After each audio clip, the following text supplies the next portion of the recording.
Hello viewers, I'm SB and welcome back to Endless Space 2, where today we are going to be starting a new game as the Unfallen, as you might have guessed if you're looking at your screen. I'm excited about this. This seemed to be the thing that the plurality of people wanted to see in the last episode, or in the comments of the last episode. And I think the Unfallen are really cool. They have neat mechanics, they have great aesthetics, really good music. They're all trees, so you know, that's cool. It's a whole faction of sentient plants. Are plants already sentient? I never remember the difference between sentient and sapient. Probably plants are neither. Whatever. Anyway, the core mechanic of the Unfallen is this celestial vine system. So we do not have traditional colonization mechanics. We can't build colony ships. Instead, we have this interplanetary vine network. The vines start just wrapped around our home system, but we can use special ships to tend them outward toward nearby systems. You saw some of this at the end of the last game, once we gained vision of the Unfallen Empire. Once a system is wrapped up in the vines, then we can just colonize any planet in it instantly. Any planet we have colonization tech for. Presumably by having the vine, bud new points of population onto the world. I'm not 100% sure what the diegetic explanation for that idea is, but we also do not have the traditional influence mechanics. Unfallen systems do not project influence bubbles, and so we don't have the ability to generate diplomatic pressure by covering other people's systems. We can't use peaceful conversion the way we were doing at the end of the last game, but also any system that is vined up is immune to being peacefully converted by other empires as well. It also says here that the vines grant a plus 1,000 defensive bonus to their home system, which is a thing I have never seen in action. I'm assuming it means 1,000 extra defense points, like the points that you spend to generate troops in ground battles. And then our core population type is very food-focused, and even more food-focused on the types of worlds that naturally already have a lot of food. So Unfallen grow very, very quickly. And of course our starting world is fertile, so you get a really strong start with the Unfallen. We get to start the game with 2 techs, just like everybody else. Well, everybody except the Nakalim, who start with considerably more. We start with Off-World Agribusiness, which is the basic approval tech, but early Xenosynergy is a big deal. We can communicate with minor civilizations from turn 1, which really improves the value of early exploration and trying to get, we can get assimilations very, very quickly, especially since we have a mechanic that we'll see in a minute here that causes us to generate influence much faster than other players. We also start with planetary landscaping, which is the most basic food technology, as if we needed more food. And this is that thing I was talking about. We can awaken the Guardians. So it says here, allows discovery of Guardians on planets that are not sterile. Before, you could only find them on forested worlds. Maybe they've changed that a little bit, or maybe I misunderstood it before and it was always just any world that wasn't sterile.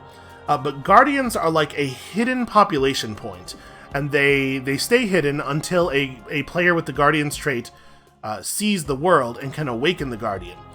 Once the Guardian is awakened, it works as a population point, and it produces additional approval and a bunch of additional influence, as long as the person who owns the world is friendly with the player who has the Guardian trait.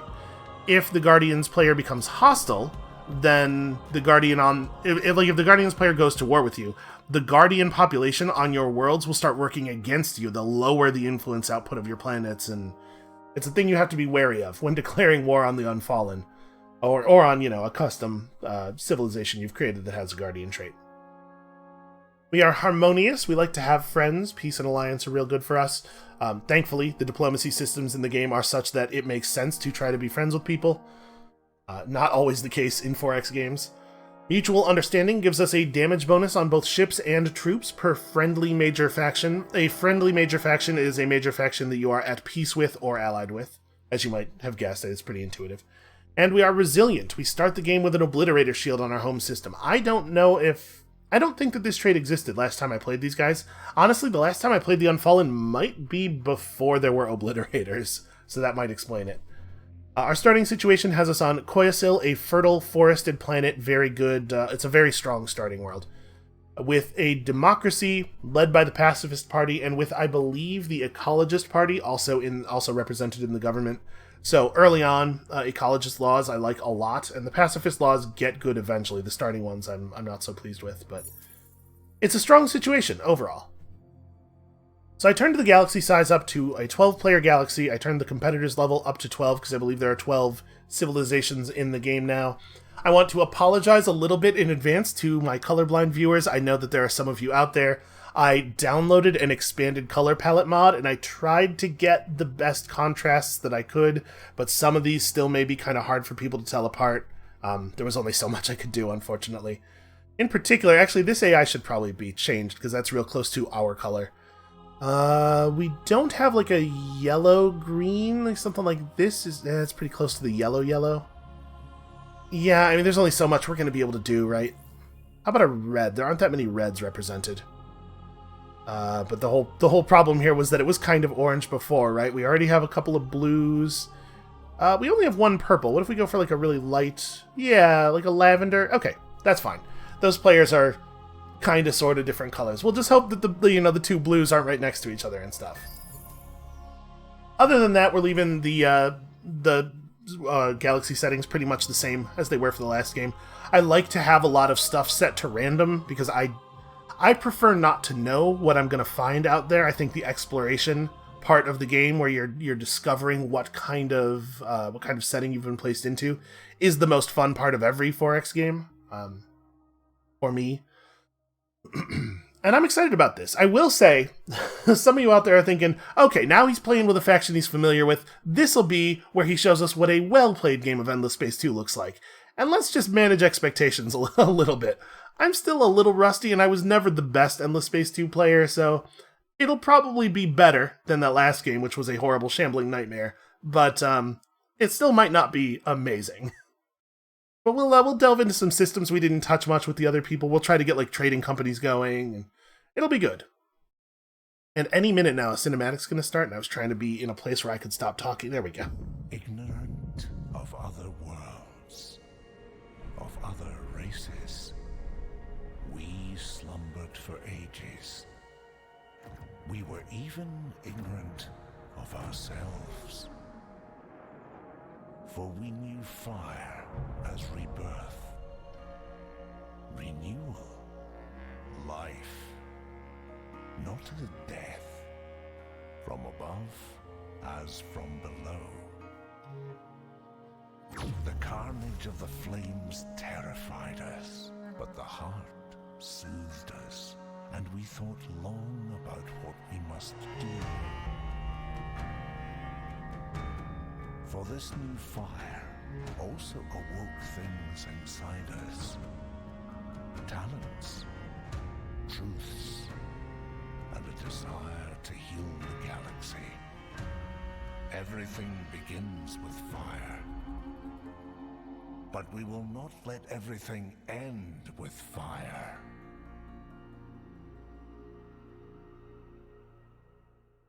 Man, I really enjoy the presentation aspects of the Endless games. Alright, so we've got a galaxy with some big arms here. We are way out on the edge of one of the arms of the spiral. We are on a plus food constellation. Okay, good to know. Alright, so we're going to do pretty much our standard opening. So right away, you can see some systems nearby, systems and special nodes, will have like ghostly tendrils around them. Those are ones that are close enough to our currently existing network of vines that we can tend the vines outward toward them. Let's have a look at our starting planet. So you can see here, we started with a Guardian population right away. This is what they look like. We get a lot of influence in the early game from early Guardians, and like I said, we don't have access to the normal influence mechanics, but this does make it easier for us to run more complicated governments early on. We still will have less influence output than the Nakalim did, but when we play another game after this one, and you see how bad everybody else's influence generation is, you'll appreciate this a little bit more. Alright, so let's probably start with the drone networks. I mean, obviously, like, food and industry are really important. We also definitely want to grab Sing 3 soon, because it has all of these great resources.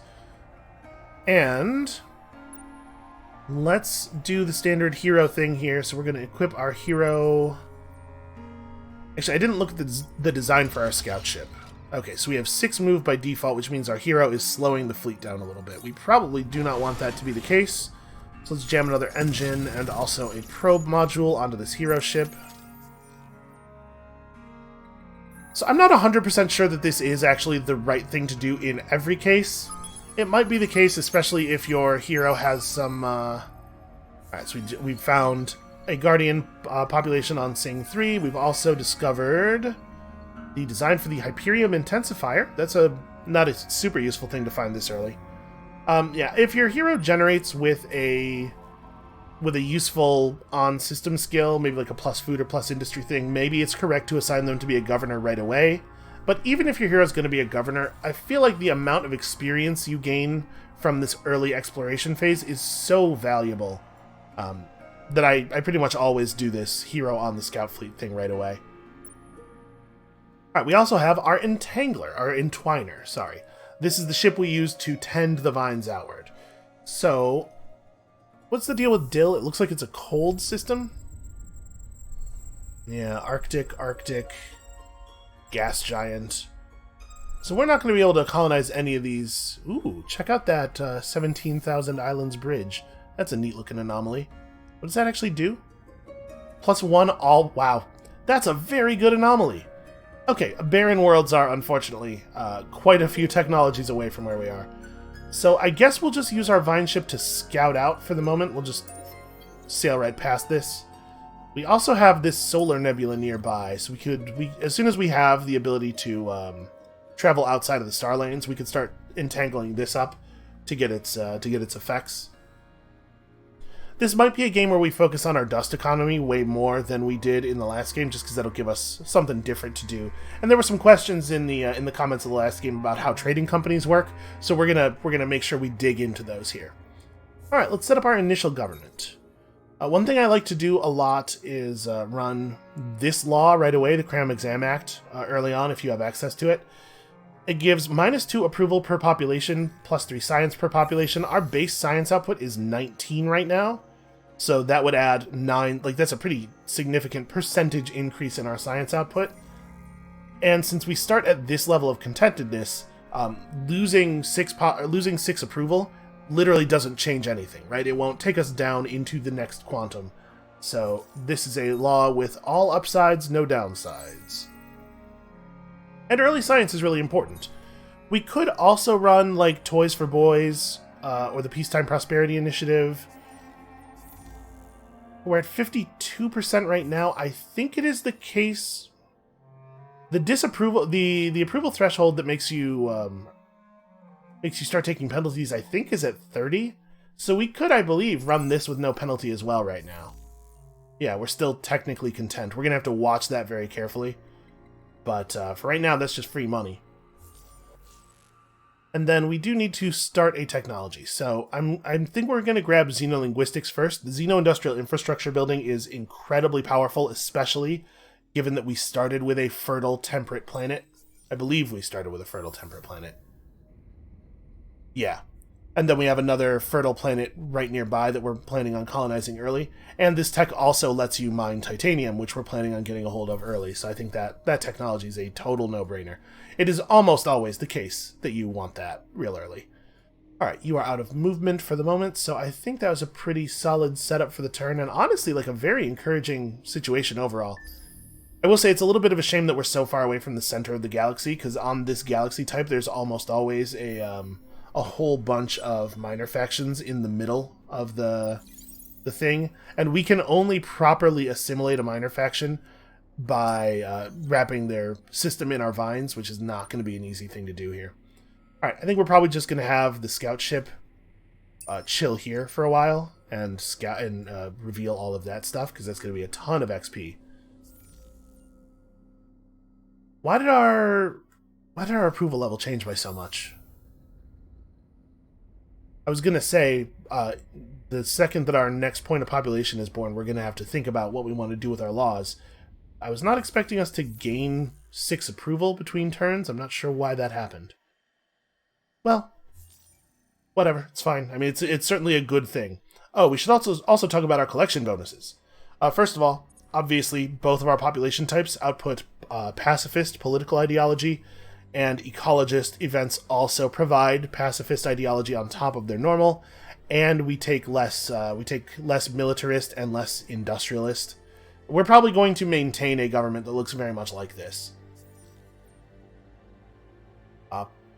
Party representation to 3 on Senate. My guess is we're gonna, with the decisions we're making early on in the game, all of the probing and the, we're gonna be getting some science tech after this. Probably we're going to end up pacifist, ecologist, scientist for a while, and I think that's a really good place to be.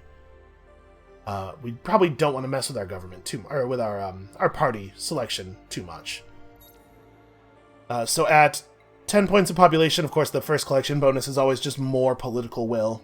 At 20%, it's an approval boost or an influence boost, and at 50, we get a big ownership recovery rate. So this is like when you take over a system, how quickly it becomes your system. This is probably not going to be a big deal for us. We don't need to push Unfallen population super hard. Because Guardians are so much rarer, their collection bonuses come a lot earlier. Plus 10 approval on any system that has a Guardian is a pretty big boost. And then the Guardian Law, I don't remember what it is, but 20 Guardians is not trivial. We might not even see it. Alright, we don't have the ability, you'll notice, we don't have the ability to buy stuff out. That is not a thing that you just have by default, it's a thing you have to research. We had it at the beginning of the Nakalim game, of course, because we started with this tech. But that might be a thing that's worth pursuing early, because I think we're going to have a stronger dust economy this game. Unfortunately, it's going to take us a while to generate the probes necessary to to explore Dill here.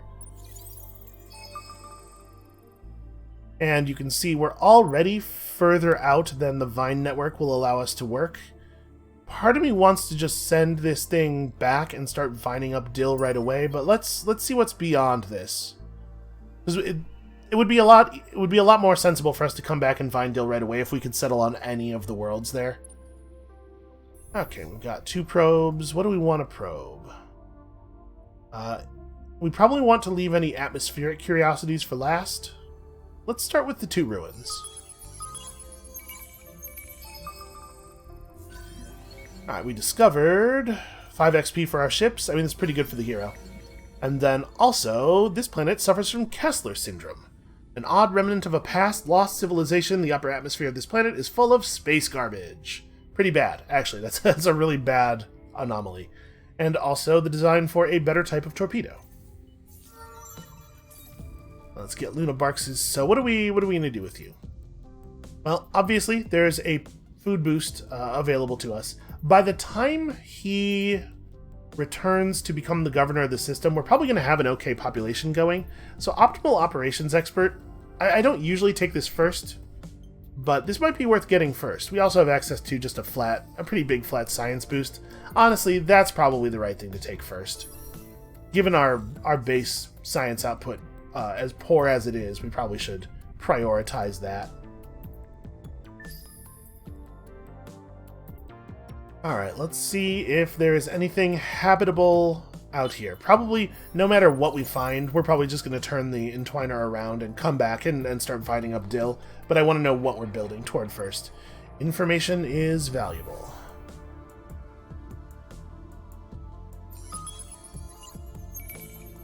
And of course we're saving the, oh, we found nothing. That's a shame. We're saving the atmospheric for last because that academy quest that pops at the beginning of the game, we might be able to get some value. I don't know exactly when it occurs. It probably is the case that it will not happen. If it doesn't happen this turn, like, I'm not going to wait for it. We have places to be, explorations to conduct. Let's just go ahead and put this down and then get out of here. Ooh, a negative anomaly. It's bad soil. Wow, really bad soil, in fact. And also a battle tactic that allows us to have manpower escape from our dying ships. My plan is to not have our ships die all that much. That's how I'm planning to handle that. Alright. Let's have the scout get out here. Okay. Not only things we can colonize, but things that have an awful lot of curiosities to explore. We awoke ages ago. The first of us came to life fully conscious, as if from one day to the next, the dawn changed us. We did not worry ourselves with this, however. For ages, we simply grew and thought, listening to the heart and learning about our world, Koyasil. We sunk our roots deep into the soil to see what lay beneath. We gazed at the stars and tracked their passage across the sky. Why seek anything else? What more is required of life? Then, these others came. bringing their conflicts and their violence, driving us into self-doubt and confusion. To ask, where did they come from, is a brief step away from asking, and where did we come from? We hear the murmurs of the heart, and it soothes us. It speaks to us of serenity and strength. But the old reassurances are no longer enough. They fade with the old vision of the universe. It seems we are one small clod of dirt in an unthinkably vast galaxy, and now we must raise up our limbs, shake out our roots, and look beyond Koyasil.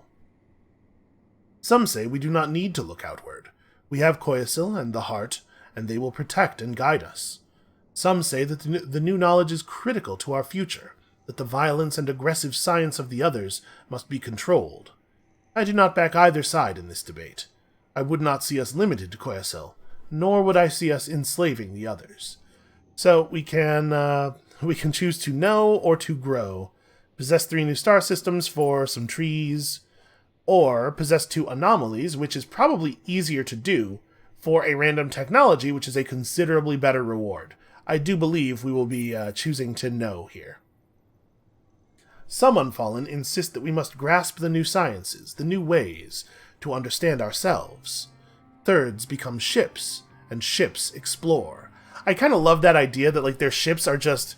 They build their ships out of older members of their society, and so the ships themselves are alive in that way. Like, I really, really enjoy a lot of the things about the world building in the Endless games. Alright, we probably want to go into science tech at this point. Our science output is much weaker than we would like it to be, so the basic science technology xenobiology here is especially effective on fertile temperate planets. Seems like kind of a no-brainer. And Sing has an opportunity to build up the xeno-industrial infrastructure. Let's get that going. This is by far the most important thing we could build at this point in the game. And once we have that up, we'll get that done the same turn that we finish xenobiology. We also obviously need cerebral reality. I mean, there's a lot of stuff to do here, but I want to get this done before we even consider anything else. We also have unlocked the ability to go after the Architect of Industries, be the first to possess 20 star system improvements. I don't know. We probably will not be able to get that. The AI starts with a pretty significant advantage, as is often the case in these types of games. And if we do it, we would just get 75 red sang, which is like not even all that valuable. I'm not too stressed about it. Pretty excited about all of this exploration, though.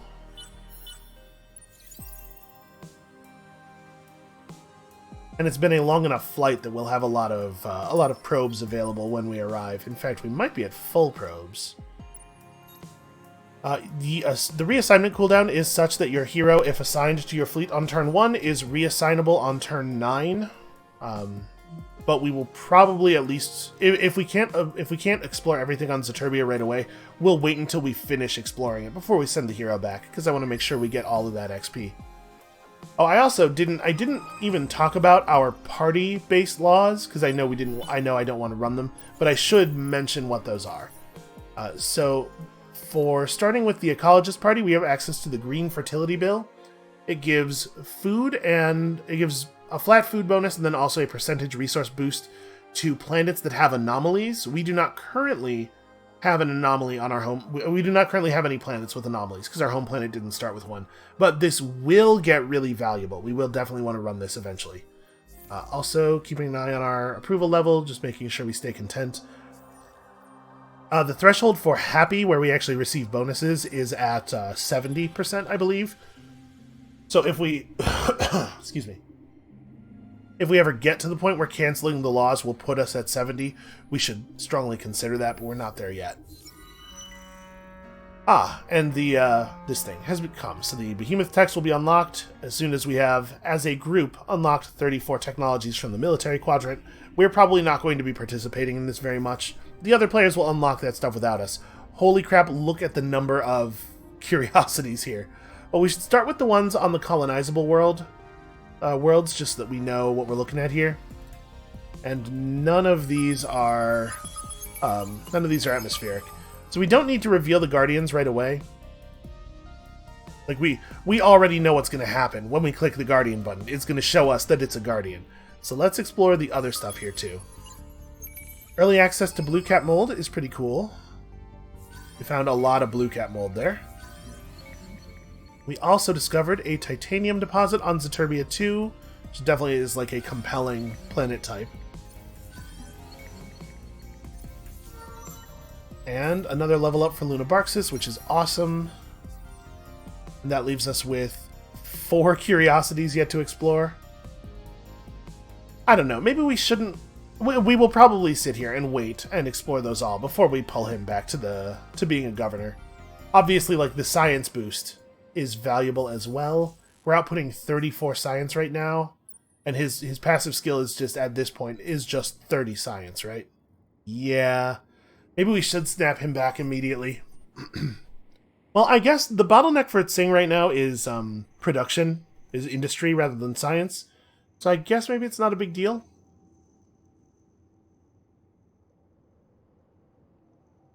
We probably... Okay, here's what we'll do. We'll pull him back to Tsing the turn before we finish the Xeno-Industrial Infrastructure, so he gets the XP boost for being the governor when the structure is completed. And what's the reproduction rate here looking like? 2 turns until we gain another Unfallen. You never produce Guardian population. You can only find Guardian population. So for the moment, we will only be making more Unfallen. Alright, you guys are entwining up. That's going to take 14 more turns. So we can speed this process up by having there be more Vine ships in the fleet. But... Our expansion prospects are pretty poor right now. There's definitely like a school of thought that you should just like jam Vine ships out as fast as possible, and we might start doing that after we get the infrastructure up. We'll see. I'm not really sure what we'll do yet. Alright, 2 more probes. Let's grab the non-atmospheric stuff. Hey look, what a surprise. It was Guardians. Makes these planets even more wonderful to colonize. And then this is the turn we want to pull... Yeah, this is the turn we want to pull our hero back. So did we generate 1 more probe? Now let's hit one of these. We discovered a positive anomaly this time. Microfactories. Some visited planets were sown with these dust-built millimeter-scale factories that convert mineral solids into nutrient chains for crops. Endless technology is functionally sorcery. It's all very impressive stuff. Okay. I think our hero's gotten a fine XP boost from all of that scouting. We probably want to go... I'm pretty torn, actually, about what to do next. I think we have a lot of good, strong options of what to build next. Oh, fair point. I should probably be researching something. So... We have good dust income, and multi-thread management might be a good way to go for enabling the buyouts, but I think for the moment, let's try to focus on being able to colonize these other worlds. So, eukaryotic sap here has a free happiness boost. For some reason, the tooltip of this is not telling us what it does, but it's just it's a small amount of approval on every system. Weird. We're getting some tooltip bugs here. Like this sometimes happens. Okay, it looks like most of the tooltips are working and showing all their information, just not this. Weird. All right, in Dill, what is the? It's a bunch of Arctic worlds. It's Arctic and barren. This allows us to colonize snow. This gives us arid. That gives us savanna. Where is barren? Ah, barren's over here.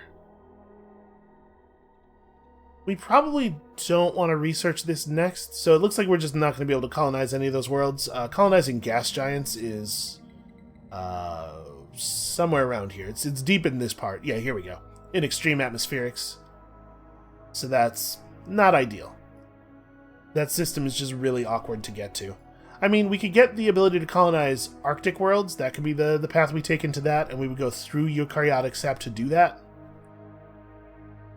Baryonic shielding will unlock free movement for us, which will let us grab that that special node that's near the homeworld. So maybe that's what we do. We grab like eukaryotic sap and baryonic shielding and probably PEV scale accelerators to unlock this next tier. We just like play hard science for a little while. I like it. Fundamentally, I think that's pretty alright.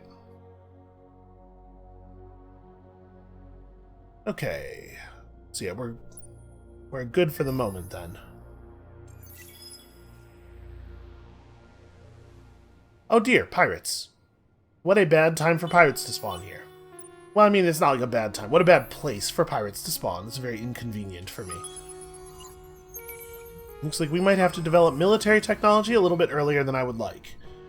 This planet is undergoing a permanent monsoon, and for some reason we're not getting the tooltip on that, but I believe permanent monsoon is like plus food minus production or minus industry or something. It's, you know, it's a mixed anomaly.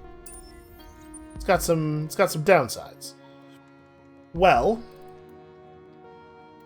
we certainly cannot take out the pirate base with the 30 or 40 manpower on our scouts, so I guess let's just keep moving here. Pretty unhappy to see that, though. That complicates our early going here very considerably.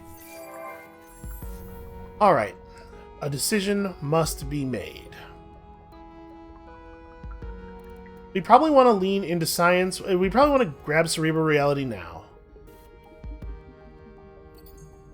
Let's grab Sing and then public-private partnerships. If we were to cancel both of our laws right now, we would gain 30 approval. Oh, the tooltips on the laws have broken too. That's frustrating. Cram Exam Act is +3 science, -2 approval. Yeah, so we would gain 30 total approval, which is not quite going to put us up to happy, but if we built an infinite supermarket, it would. Yeah, so it might be the case that we want to build that infinite supermarket. I mean, also, obviously, there's like a food building here. Right now, this is only +5 food, which isn't that great of an improvement, but once we have Sing, that adds another 10 food to it. And pretty uncertain what the most optimal internal path is here. Let's do it like this, I think.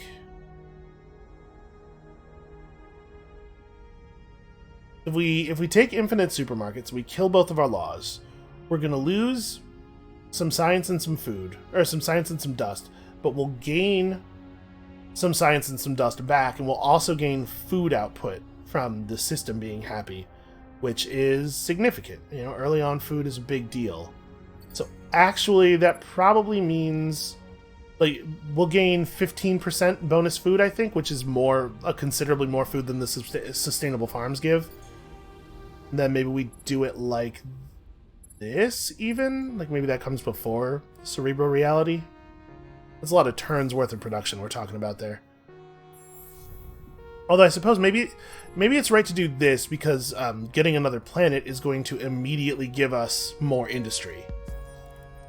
Yeah, that's probably the right order to do that in. Okay, you keep growing that. We'll just be basically defenseless for a little while. Oh, that's right, you can hack pirates. Let's do that. Let's use our starting hacking operation on the only thing we're allowed to hack. And we don't even have any offensive operations. I don't think the pirates do hack, but also there's absolutely no reason not to run encryption on our home system, so. Oh, the pirates definitely get access to hacking. I guess I've never noticed that the pirates hack us, but, you know, we do get notifications that we get hacked, and it doesn't say who's doing it, so I suppose sometimes it probably is the pirates. Alright, we'll hang out here for a little while, get some probes up. So we have a point of Guardian population already working this world, which is fantastic. We probably don't want to move anybody over there. Like, this world is just better.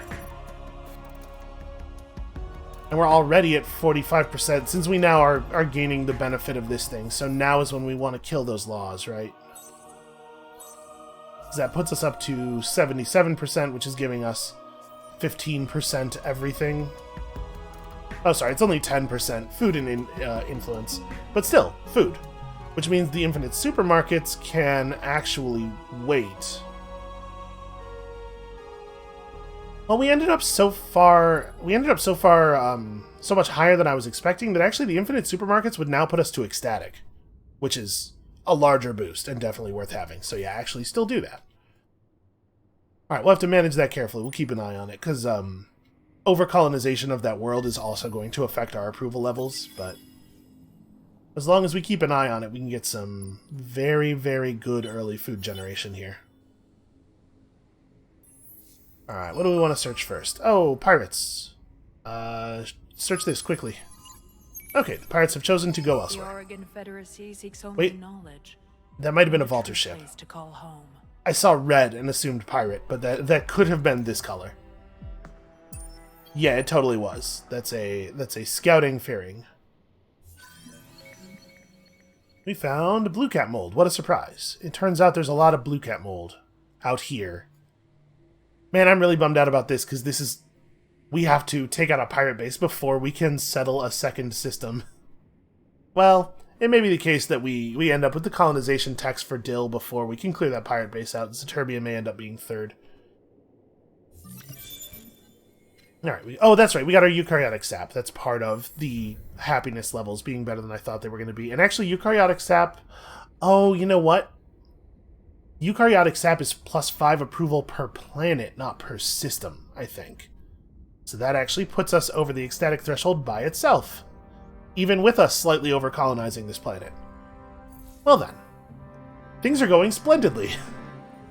We could be running some laws, but like, our laws don't do anything right now. Like, we don't have any anomalies on colonized planets, so for right now I think we'll just sit. It is not worth losing ecstatic to gain this amount of science. We would have slightly more science, but we would lose the food bonus that we're getting. Like, look at how much food we're producing now.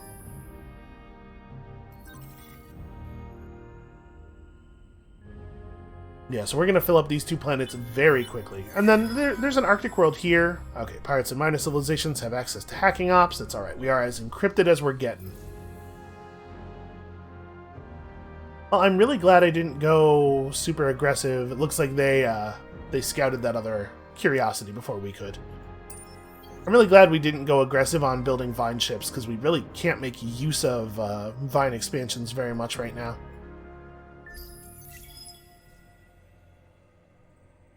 You know what we should research soon, actually, is the Hyperium mining tech, because it gives you access to another production building that's only valuable. No tooltip. But this is that one that gives a bunch of bonus production to citizens on planets with strategic resources, and we could really use that right now. Okay, here's that quest, the beginning of the Academy line. So we would love to do some exploration of atmospheric curiosities, but really, it's unfortunately timed. We are probably not going to get to do a lot of that, because I bet a lot of the stuff out here has already been scouted by the Vaulters. So we'll send a probe down one star lane and the ship down the other.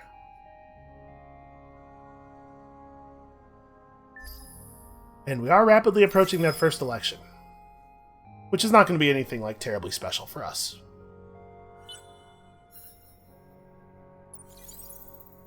I'm glad we're pushing science, though. We're going to need a lot of technology here. Okay, that got finished really quickly. I'm a little surprised that this number doesn't scale. It's always 5 curiosities, no matter how many players are in the game. So we didn't really have an opportunity there to participate. I don't know, maybe we shouldn't have played such an extremely large galaxy.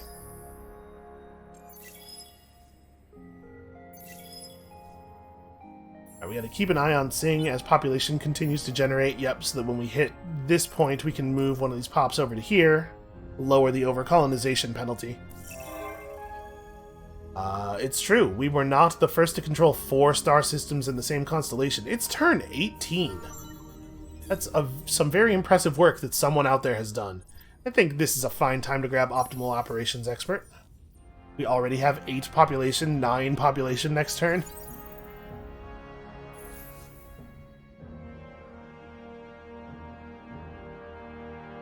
Okay, well, I was right. The Vaulters have explored everything over here completely already.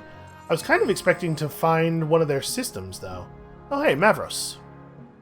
So, good news, we have a tremendous amount of influence already. We can afford to just, like, really mash on the praise button here. The bad news is they actually are already allied with the Vaulters. The Vaulters are over, like, well over 50 approval with them. Hopefully we'll be able to surpass the Vaulters, but even if we can't, just getting them to a point where they're giving us resources will be nice. And if we were to assimilate them, they would lower the cost of all system improvements forever, which is awesome. But unfortunately, we'd have to vine them up, and that seems like a distant idea. Alright, let's get our PEV scale accelerators. I'm not going to rush super hard to military tech. We are going to need ships, but we're going to wait a little bit on it. Right, they don't have any... Oh, no, they do have a curiosity to explore, according to this probe button. It doesn't... None of their worlds have the characteristic flash, but there is indeed a Guardian here.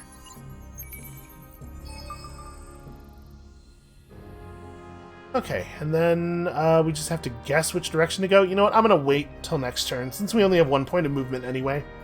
Next turn, I think we are going to have another probe, so we can probe one lane while moving along the other. And we're being... Of course, the pirates are executing a trace on our hack, but it doesn't much matter, because we're, the distance is long enough that the hack will complete. Yeah. So we have 3 turns left, and they've traveled that distance with the trace in 1 turn. Actually, maybe we're not going to finish it in time. Oh, we did finish the research that gives us the accelerator program, so I guess we can run that now.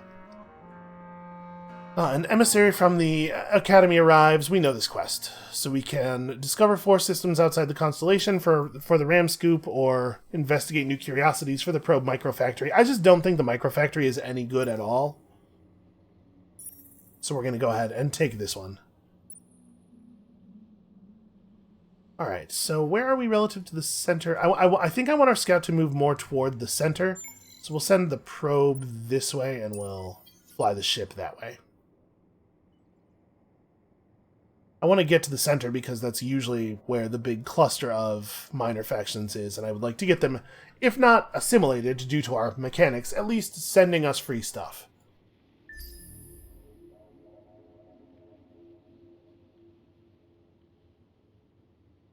So we're going to finish PEV scale accelerators, we're going to research the Arctic colonization technology, and then we're going to go get the Hyperium technology, and then we can start thinking about other stuff. Alright, I'm going to throw my official support behind the scientist party. I want our government to be pacifist ecologist scientists, so I'm going to support the weakest of those 3, but it doesn't look like there's any chance of anything else happening here. Actually, the industrialists got the same votes as the scientists. Alright. Fortunately, my official support was enough. Oh, I gotta make sure we're keeping above threshold here.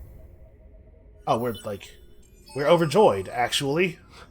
Oh, because we did, yeah, I had the supermarkets in the queue, and we finished them all up. Okay. We have discovered a thing. The Esh. Wait, why did I discover these guys? I must have gained vision of an Esh ship or something? Briefly? Okay. Well, we can make contact with them as well. Just mash this button a little bit. They currently don't have an ally, and if we were to assimilate them, 10% of food is transformed into science. This would actually be a great trait for us because we are so incredibly good at generating food. We will definitely get to the point where we no longer need food. We should prioritize assimilation if we can get it going with them. It's not entirely trivial. So I think we're going to grab wave function control. No, sorry, that's ice. Graviton research. Here we go. The ability to colonize Arctic worlds. Followed by... Yeah, let's grab plasma metallurgy first, actually. Then adaptive bureaucracies. And then efficient shielding to let us build the most basic combat ships. This will give us the ability to colonize a lot of different worlds. It'll open up the next tier of this thing. It'll give us another law slot. We'll have to come over here and get all this economic technology pretty soon, but we have to make sure that we're actually going to be able to expand places before we do that. So we know roughly where the vaulters are. We've gained, if you're wondering why we now have curiosities pulsing here, part of going up that science tier was gaining the ability to see curiosities related to higher tier luxuries. We may turn the ship around and do some exploration back here at some point, but for now I'm content to just let those nodes sit available. So what do we want to build on Tsing? Looks like we probably have uncovered a new curiosity here, or a new luxury. Is this the time when we want to build some more vine ships? We could build intensive cultivation, but I don't think it's actually super important to do it here in this system, because we're already generating food so quickly, or generating food in such amounts that we're gonna cap this system's population anyway. Obviously, magnetic field generators not super great. This might be a good time to put out another vine ship, actually. You know, we should probably have a look at the vine ship design first. Are there any changes that we would make? These are both defensive-only slots, so no, probably not. Basic engines, and what I would really like to do is put in more vine beacons, but there's not room for that in the design. So we'll spend a little bit of effort getting the vine ship going. Oh, we could specialize our planets, I guess?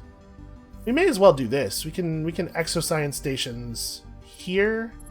Let's cut the vine ship, because we're going to have plasma metallurgy done next turn.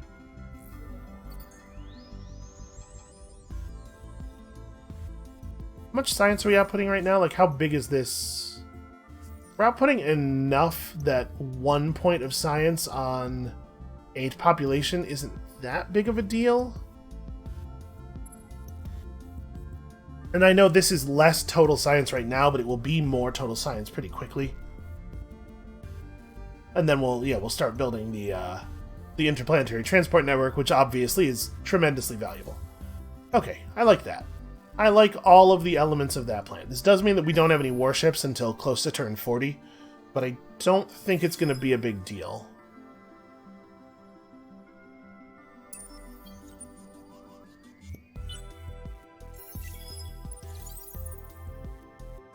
Alright, we have discovered the Cygnus system. And with it, the end of our ability to push forward along this lane. Hey, look at that, more blue caps. The Mavros are now cordial with us and are sending us some of their population. Has a request for you. The Academy would love some dust. I mean, we could try to give them some dust. We have a fair amount. Oh, we discovered adamantium in our home system. That's actually pretty handy. I think we'll chill out here until we get some more probes. And this will be totally entwined next turn, and then we can start grabbing that. Or we could go over and work on this. So yeah, we could try to get in the Academy's good graces. I'm not necessarily thinking that we have the kinds of resources left that will actually enable us to do that, but I'm going to give them 100 right now. As it should be. And we'll just we'll use that as a tracking value. We'll see what the other nations put in, and we'll see if we can maybe snipe a spot toward the end of Academy time. All right, you know what, we do have free movement, so we could go over to Esh and see if there are any more minor factions along that arm. I think I'm gonna hover here and just explore for a little while. Well, but the faster we explore, the faster we can get this kind of stuff happening, which is meaningful. Yeah, maybe it's not a good idea to just sit. But if I'm going to go anywhere, I should go toward the center. So, like, probably turn around and head for this star lane. There's almost always a cluster of minor civilizations in the middle. There's also probably just a lot of minor civilizations in general this game, on account of how huge the galaxy is. Alright, let's get out here and start tending the things this way. We could create a backdoor. I don't know that I think that's necessarily useful. We could sabotage their supplies, which is probably what we will do. I have attempted to become friendly, quote-unquote friendly, with the pirates through falsifying logs and bribing them, and in my opinion, it's just not worth the effort. You spend a lot of resources on it, and you don't get a lot of value out of doing so. We could steal some of their stuff instead, but I think I just want there to be fewer pirates overall. Slow them down and make them weaker. Okay, Dill is part of the network. We do need to start the new hack running. We could, at this point, start trying to hack toward the vaulters to, like, embed some sleepers. There is, in fact, a hacking operation passing through this node. Alright, well, I guess we'll have to wait until it actually gets there. We shouldn't. I mean, we've seen many times that that's not how that mechanic works, but alright.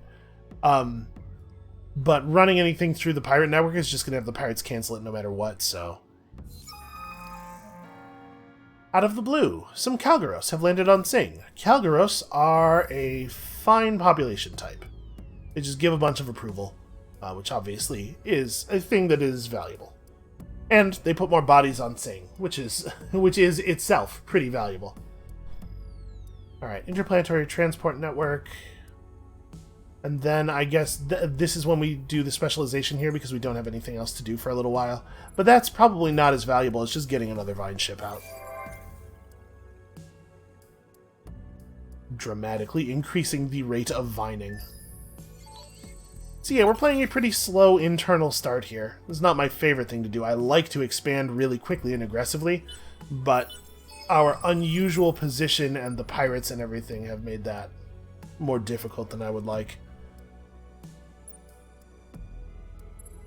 Yep, start spreading the vines.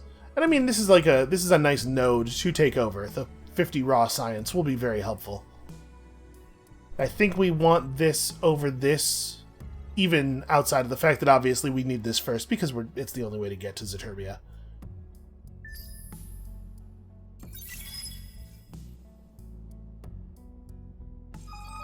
So we'll get our second system in 3 turns. We'll also be able to take over Tsing 4, which is fine because Tsing is actually going to fill up pretty soon.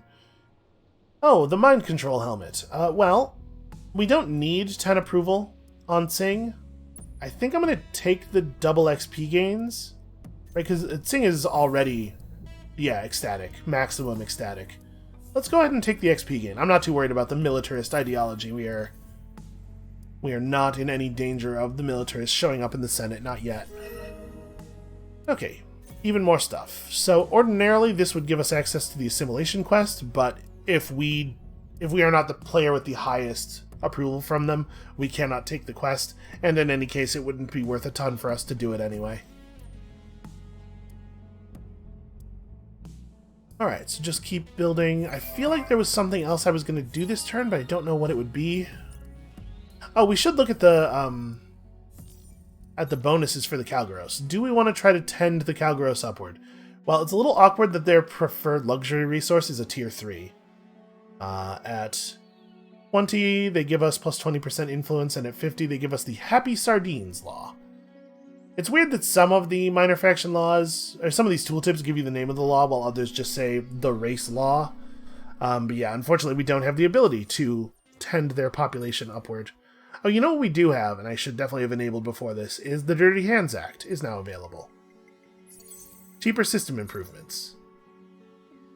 We also have Make Love Not War, which is obviously not valuable yet.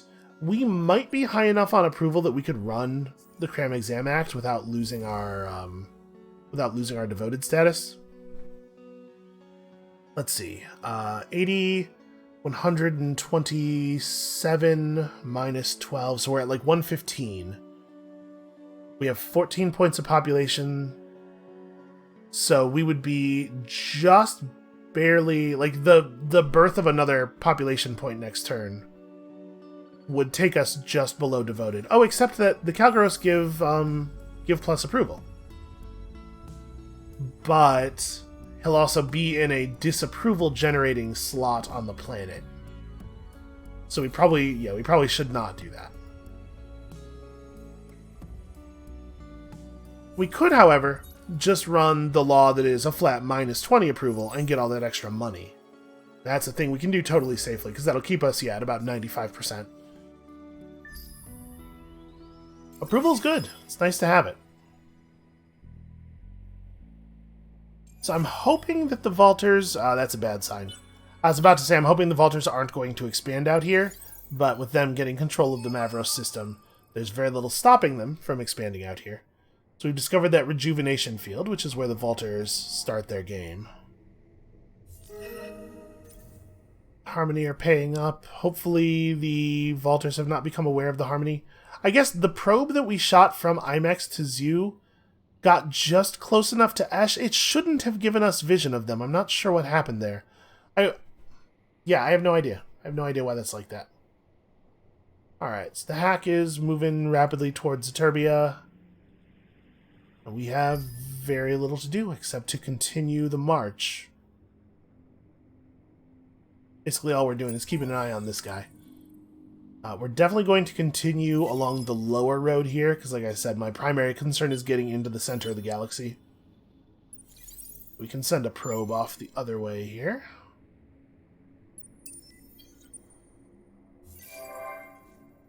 Oh, Singh did get compromised by the pirates. That's annoying, but it's not any worse than that. It pretty much just stops at annoying. I don't think that it really compels us to do anything.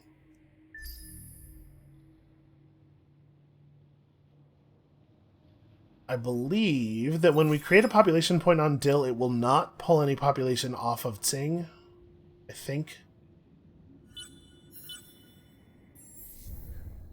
Alright, we definitely want to grab Tsing 4 as quickly as possible, because every planet helps for several of our basic buildings.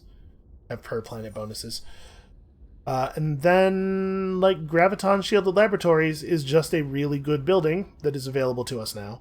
We don't have a single anomaly in the entire system, unfortunately, so we're still not going to get any benefit from magnetic field generators. I'm not really sure what we want to do beyond that point, though. Okay, wow, the Vaulters have been expanding aggressively. And here on Dill, which of these two planets do we want more? Well, one of them has poor soil and the other one doesn't. Seems like a pretty straightforward decision there. At least these cold worlds generate science, which is a thing that we actually do benefit from this game. So it's going to take a little while to build this place up. Obviously, the Xeno-industrial infrastructure is less exciting here. I guess let's work on the drone networks and we'll figure everything else out afterward. We will soon have the ability to... You know what, maybe I should have waited a turn and done our initial colonization on Dill 5.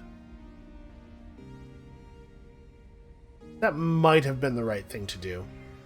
But now that we have two systems, we have to pay a little bit more attention to our Empire approval, because our Empire approval rating is no longer just however the people on Sing feel.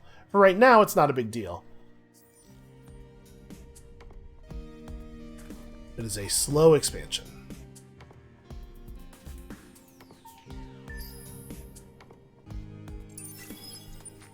Yeah, I would like our Empire to look more like this one. It's a shame that it does not.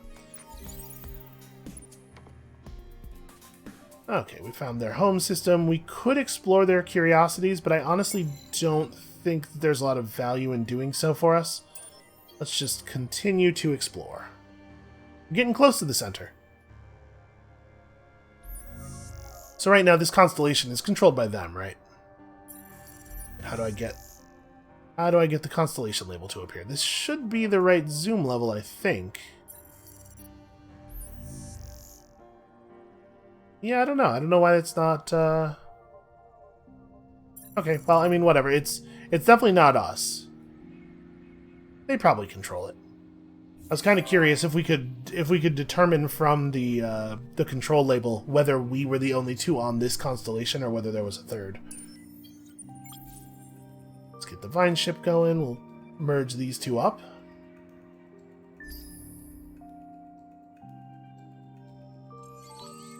2 turns we have efficient shielding, which means that it's time to start building warships, unfortunately. We'll just, you know, a small fleet of thorns should be enough to deal with the pirates, at least.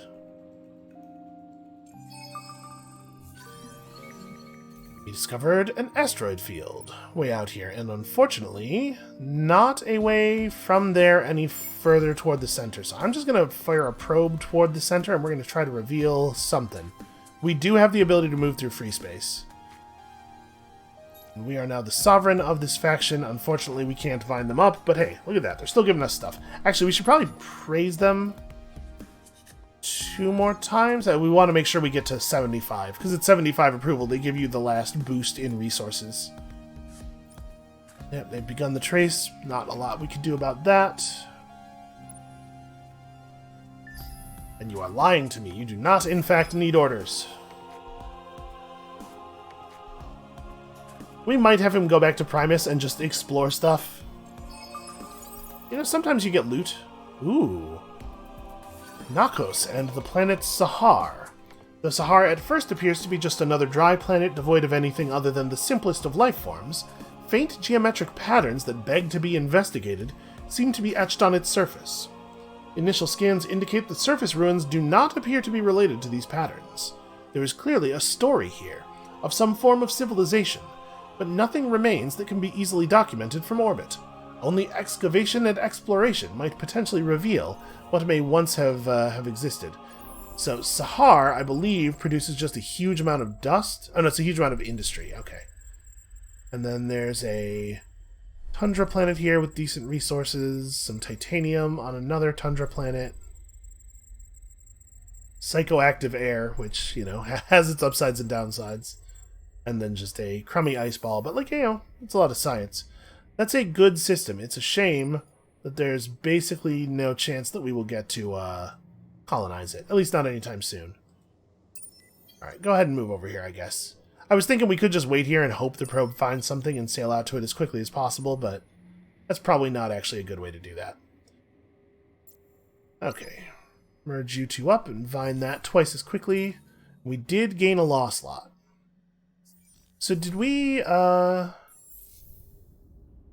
the thing we're on Dill does not have any anomalies, but this does. We're definitely going to want sustainable farms. This is a thing where we need buyout power. Well, I think it is time to start pushing this kind of research. We're producing a ton of science per turn. So what do we want as our second thing here? We could gain access to the resource market, which is definitely valuable. We could instead go for atmospheric filtration, allowing us to colonize another type of world and getting another approval building, and giving us an easy research up to this stuff. I don't think we actually talked about the facilitating tech idea, but unlike in most 4X games tech trees, when you see something like this, it doesn't mean you have to research that to get that. It just means that you pay a lower cost for this if you have the facilitating technology that links to it. So we don't necessarily need atmospheric filtration, even if we do want to get maximized exploitation, which we know we do. I'm inclined to just go astrofinance. We don't have a lot of luxury deposits now, but we will. And we are going to need dust. Oh, the commodities market's really useful, though. Okay, let's do this. Let's use these as our way of researching up into the next tier, and then we're going to get commercial frameworks immediately once we open up this tier, and we're going to start building trade companies. Our first trade companies are probably going to be pretty bad, because we just don't have a lot of we don't have a lot of room for them yet. Alright, let's talk about military vessels. We are going to need some needles. Obviously, starting ships not totally incredible. My inclination is to go bullet weapons here. We don't really know what the pirates are using. So if we go like bullet weapons with balanced defenses, this gives us the best possible defense against their stuff, because if they're missile ships, we shoot down their missiles. It's a pretty straightforward design. Not amazing, but... And I think we're bringing in Hyperium enough that we can afford to give this the faster engines. So, let's make 4 needles. Our current command point maximum is 4. Well, that doesn't take long at all. And then probably we're doing like that. Okay. So next turn we'll have the ability to buy stuff out with dust. Our probe has not revealed anything yet. Now, 1.9k is not a lot of dust in terms of buyout costs. And remember, if we want to have any chance of having a role at the Academy, we do have to hold on to some dust. We discovered a Hisho vessel. Well, that's concerning. I mean, I guess they're not very close to us. What do we want from Tsing? We could increase our influence output pretty significantly. I don't know that we need to do that. Or we could increase our influence output pretty significantly. That's an idea.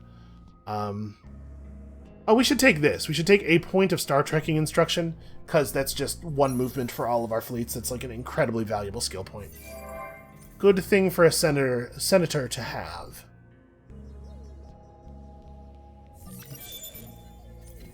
So let's look at buyout costs for these early buildings. Sustainable farms is 1.6k. Can we have a look at the Academy? So I'm at 2%. So we're assuming like 50 dust is roughly 1%. So if we wanted to try to be competitive with the values that we're seeing here, we would have to contribute close to 1,000 dust, assuming that they're going to continue pouring dust into the Academy. I bet we end up having to pay over 1,000 dust to be in the top 4. Is any of this stuff valuable enough to be worth that? We know what the spear does. It gives us a fleet, and like that would be fine. This gives you access to an additional party's worth of laws. Honestly, I think we have the parties that we want. There's some value in the industrials laws, but we have access to a lot of the good stuff already. Master of Dust can make economical grants with the Academy's dust to other empires to tip diplomacy. And the Librarian knows where all the heroes are, and there's data on the state of other empires. Not super relevant. So, honestly, like, Vault Keeper seems maybe cool, but I don't know that we need any of this.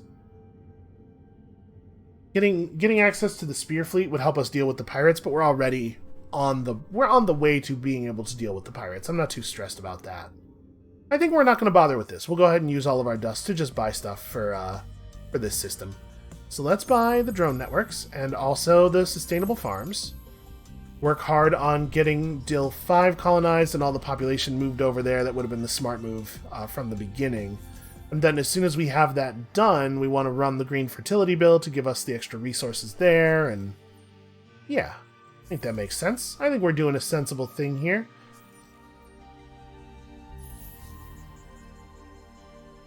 So that'll power that up quickly. 3 more turns until we have the science bonus from this, and then we can have these guys fly to Zeturbia as soon as this fleet is ready, and just have them entwine it while we're still strangling the pirate base. Yeah, okay. I think this is... We're doing the best we can. Man, look at the influence output of Primus. Look how big that zone is already. An early asteroid field is a really lovely thing to have. The Hisho have colonized Danakos. Well, I guess let's explore this. It was a point of population. We got some Nearest. You know, Nearest fit in well with the thing we're doing. We won't be able to see their population bonuses until they actually arrive on one of our planets. Well, I guess let's just keep moving this way. I mean, I have a sense of what we're going to find over here now, of course.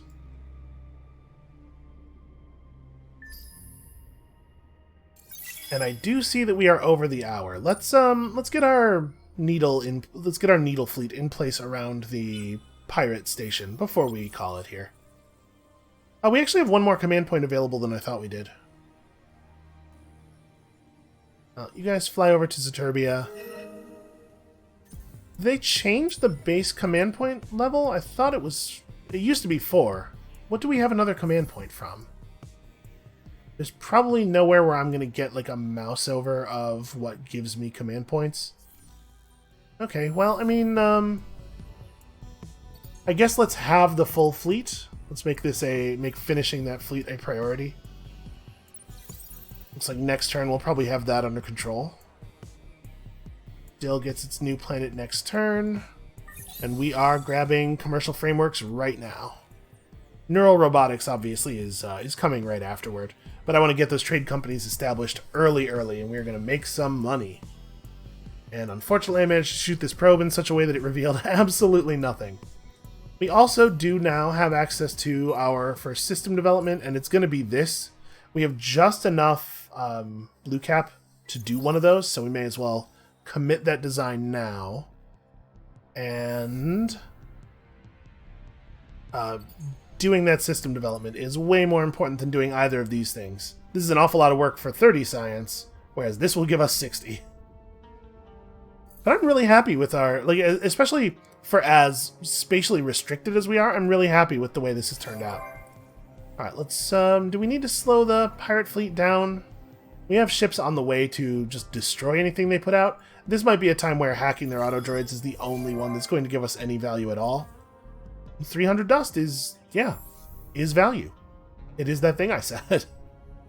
So, once we have this, what do we want to build here? I don't know. Let's finish it and we'll figure that out next turn. Oh, right. New hack. It probably doesn't make a lot of sense to try to run a hack to Zaturbia at this point.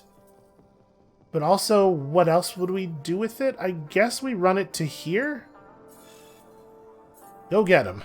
23 turns, this hack. Okay, and that time it let us apply the accelerator right away.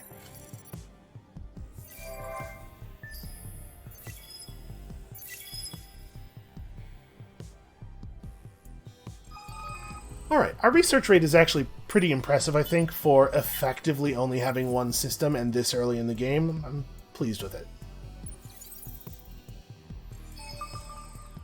Alright, we'll wait one turn before we start moving the Vine ships, because obviously I don't want them to get there first. We are Riftborn. We come into your cosmos on a mission of survival. Man, I love the Riftborn theme, even just hearing that little snippet of it there. Okay, we must have encountered one of their ships on the way out to Electra. Let's just keep moving. So we got that thing entwined, Dill has colonized, and now, like, these things are not great, but they're still, at this point, 20 points of resources each. You should definitely move over here. This is just a much better world. And now that we've got that running, this is part of the reason I wanted to make sure I did this episode, was so that I did not forget to turn on the green fertility bill. What do I want to build next? So this would be 20 approval, or 20 industry. This is probably the best option for right now. We'll get that up, and then we'll consider some other stuff. And we could just ship some population over here. Because Sing is close to full, right? Yeah, and it's still generating very aggressively. So if we, like... What would we send over? Do we want to push Calgaros? Like, do we want to try to make sure that we have space for the Calgaros to grow?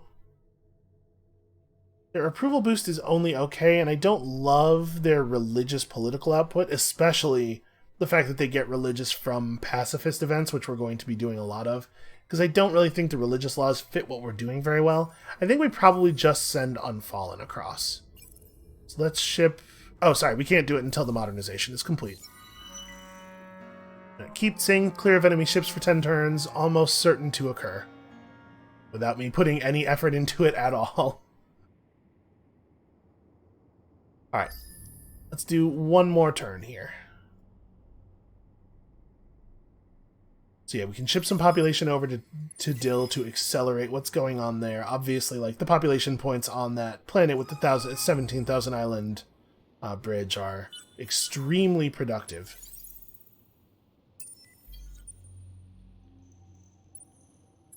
Put it in guard mode, and they have 450 manpower worth of defenses. Each one of these needles is carrying 100 manpower. So when the 5th ship arrives, we will have the manpower advantage. Obviously, we can't run tanks yet because we don't have the technology for that, but we can do some of this stuff. We're gonna have to wait a little bit to get the second bonus. So in 2 turns, we'd be able to upgrade our troops twice. No sense in getting the first upgrade yet. And I guess we just pick up influence output. We don't really need it, but we need to get to the next tier where there's some more interesting stuff available. The other thing we could do, I'm not sure that this is a great idea, but the other thing we could do is we could have this hero start rebuilding into a fleet hero instead. Because, like, the Unfallen top-level skill is a fleet skill, and it's pretty good. But there's not, like, a really strong reason.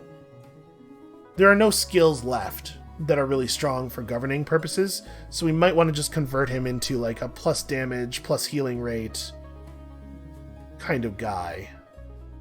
This gives a bunch of influence. I mean, he can generate us a tremendous amount of influence. And while it feels like we don't need it now, if we want to keep running a larger and more complex government, we will need sources. Yeah, we should probably leave him committed to that. So, like, personal militia is better than common touch. And will be for quite some time. It's a fair amount of influence. Okay, the questioner has discovered Kraz. And the Galactic Census is coming up. Okay, so we probably don't want to bother with the parade. I don't think we're going to be building a lot more warships anytime soon. We could get up to 260 industry in one of our systems. That'll probably happen. We'll get a small amount of dust for it. Or we could just do this. What I like about this a lot is that I don't have to do anything at all. It'll just complete in 2 turns. Yeah. Alright. Let's, economic might, more than any other program, will secure your legacy. I think that matches with where we intend to go here. So one thing I am curious about, and we actually are going to run one more turn. I know what I just said, but let's run one more turn, because I'm not actually certain whether we can vine the system up while there's still a pirate base. So let's find out. Alright, let's ship a couple of population points out to there. And then, I mean, Denark University is a thing that I often hesitate to build until pretty late in the game, but we have a lot of population here. It might be a good idea to just jam this out. We also could go for the Endless Research Park and Endless World. This is a thing that only one player is going to get to build, so maybe we should put some effort into it being us. We are producing a fair amount of science and dust here already. You know what? Let's prioritize that. Let's try to beat everybody else there. We don't even really need this to finish, but it's only delaying... Yeah, we'll let it get done. It's only delaying it by a single turn. Okay. One more turn. I want to get the vine ships in place, because I'm pretty curious. This video has gotten a little out of hand. I really, really, really love the early part of a 4X game. It's just very, very easy for me to get really wrapped up in it. It's interesting, by the way, that this quest didn't complete, because we absolutely do possess 2 anomalies, but what it actually means, apparently, is possess 2 worlds that have anomalies. Right, because Dill 5 does have... So what we should probably do is grab one of these 2 worlds just to push that quest forward, but I definitely want to finish Xeno-Industrial Infrastructure first. You've read the reports, and it looks like luxury resource generation across all your systems is exceeding expectations this year. So minus 10% system development cost does absolutely nothing for us right now. We don't even have any of the luxury resource that we would use to do our developments. So I think let's just do this. It'll generate some more strategic resources for us. We could, I suppose, we could buy a bunch of mushrooms, but it's not even that many mushrooms to buy. There's not enough on the market. But minus 10% to the cost of the thing would still mean we would need 22 or 23, depending on the way it rounds. So that wouldn't have allowed us to purchase enough for it to matter anyway. Alright, merge these 2 together, and then you are not allowed to vine it yet. The vine ships have no manpower? Oh no, they have 40 each. So okay, this... As a whole, we have a pretty decent amount of manpower here. We would want to wait until next turn, obviously, because we want to buy those manpower upgrades, but we want to do it... Oh, I spent some Hyperium. Shoot. Yeah, because we need Hyperium to build this. So I guess we're not going to be able to afford both the manpower upgrades next turn anyway. Well, we'll get there. We will probably wait until those manpower upgrades are available before actually invading the pirate base. Send out some probes over here. Just try desperately to find something to fly toward in that direction. And if we don't find anything right away, we'll just, sail around here and explore curiosities. There are things to search. Alright, Academy request ends in 5 turns, and people haven't really committed a lot more dust. It looks like we're marked as 1% now, though, so this probably represents about 1,200 dust. Maybe we could buy our way into a reward? I don't know. It might be worth looking into. It might actually be worth thinking about, especially since we do have access to the marketplace, which was a factor I forgot, because we have resources, and we're going to be getting resources faster for a little while. I don't know. It's all good stuff to consider. For right now, though, I think that's going to be it for us for today. Thank you all so much for watching. Come back next time tomorrow to see our roots spread out into the stars, and we'll see you then.